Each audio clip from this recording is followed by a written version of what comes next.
Okay, so So I've been 2-5. playing about 4 hours, and I have 1,500 in front of me, and I pretty much cover the entire table. Okay. Um, so I am under the gun. It's eight-handed, of course, plexiglass mass. I'm under the gun. I have ace of spades, jack of hearts. I raised that to $15, which was my standard raise if no one had opened. Okay. It folds around the cutoff button and small blind and big blind call, so four callers. Cutoff button, small blind and big blind. And what's going to be like the person that's sort of the effective stack here in the hand? The small blind, With how deep is that? about 625. All right. So 625 effective, you've got 1500. So 1, 2, 3, 4. So 5 ways including you, right? Correct. So 75. Okay. So flop comes ace of hearts, jack of diamonds, and four of spades. Ace of hearts, jack of diamonds, 4 of spades. Okay. So I flop two pair. Top 2, right? Checks to me, and I bet $35. Okay. And the button and the small blind call. So checks to you, bet 35, button in the small blind call. So we got an overcall in here. You have cutoff fold, so it's not really next act that calls. But okay, button calls. You've got top 2 and the small blind call. So you just put in another 105. So it looks like the pot's 180 here, right? Yep, correct. Okay. Yep. So pretty standard so far. Turn is a king of spades.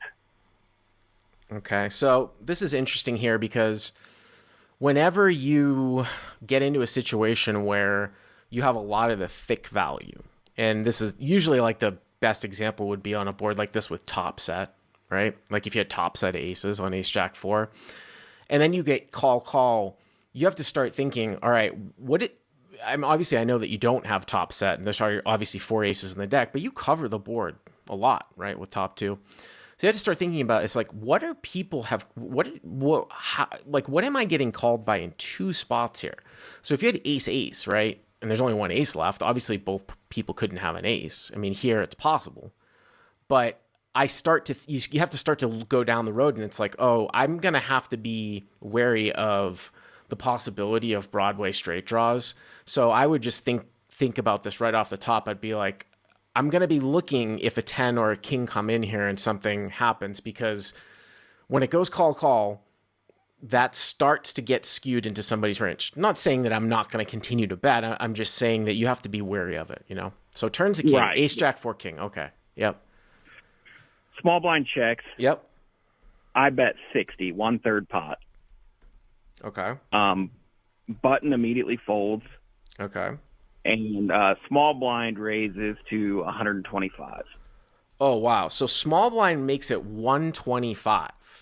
So right. This is like, this is sort of like it's a min click. Yeah, this is like a min click. By the way, some people in the live chat saying that they would have bet a little bit larger on the flop. I can certainly see that too, although the board was rainbow.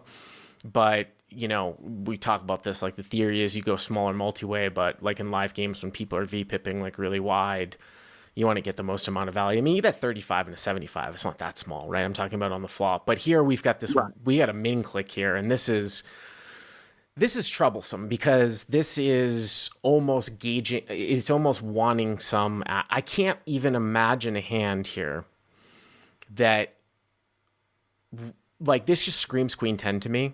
Now, you're going to be 100%. Getting a price to call. I mean, it's 65 and you've got like 2 pair. I mean, you need to make basically 10. Let's say he turned over queen 10 here, right? So it's 65 for you to call. So say you've got 4 outs. Now, I always, like I said, we can divide into 44 unseen cards here, or 45 unseen cards, because we're assuming he has queen 10. I'm just saying, like, if he turned his hand over, he's got 2 cards, you got 2 cards, there's 4 on the board. That means there's 44 left. So you could just look at it and say, all right, I've got 4 outs out of 44. I have 1 chance at 11. I need to make 10 times, 1 out of 11 equals 10 to 1. By the way, I know that because those are the political odds I've been laying the last few weeks. 1 out of 11 is 10 times. And that means that you would need to make 10 times whatever the raise size is. So 65 times 10, 650 from the total pot.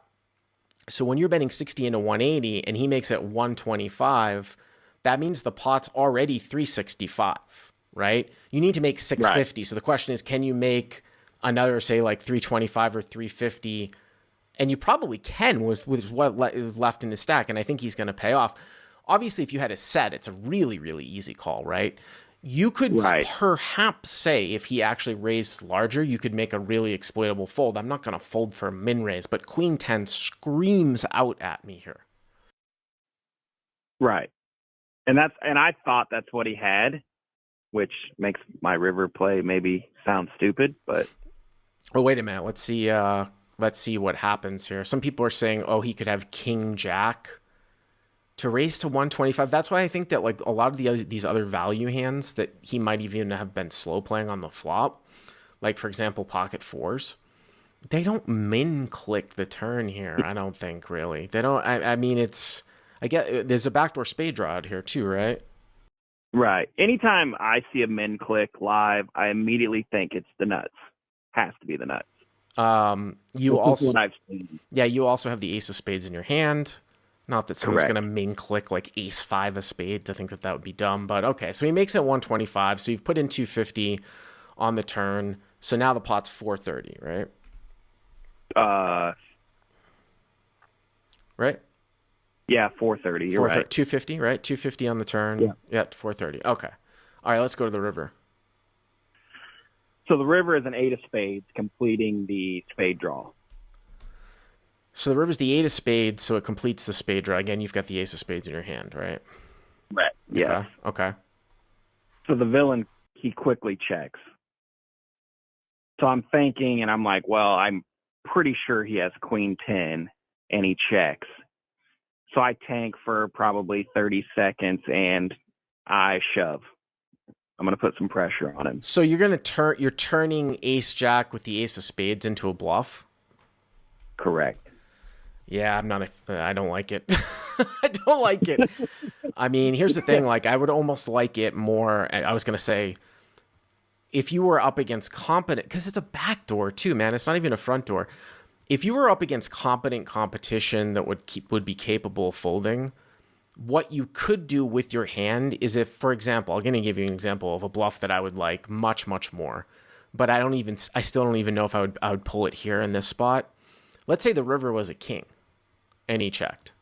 That's a bluff I like much, much more with ace jack than making this play on the backdoor spade draw with the ace of spades.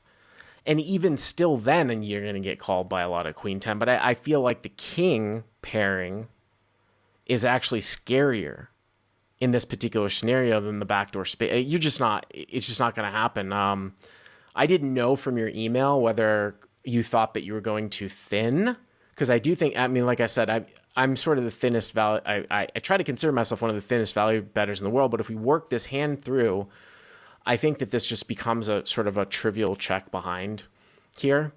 And it's because it's like one of these spots where you might have the best hand. You might have been clicking buttons, but a lot of times you're not going to have the best hand. But I would never dream of turning this hand into a bluff. I just, like I said, I like that king more. Okay, so you jam, and what happens? Well, he tanked for probably like 2 minutes. So I thought, and the guy had folded some big hands like in the last hour. He'd probably been playing an hour and a half, and he had shown some like folding like third and fourth nuts on the river. But he made the call. So, so what did he have? I had Queen 10 off, no spades. Shocking. Shocking. Yeah. Shocking. I mean, at least if you're saying you turned your hand into a bluff, I don't know which one is further off, whether it's, quote, I'm not saying this in a bad way. What's worse, turning your hand into a bluff here or betting for value?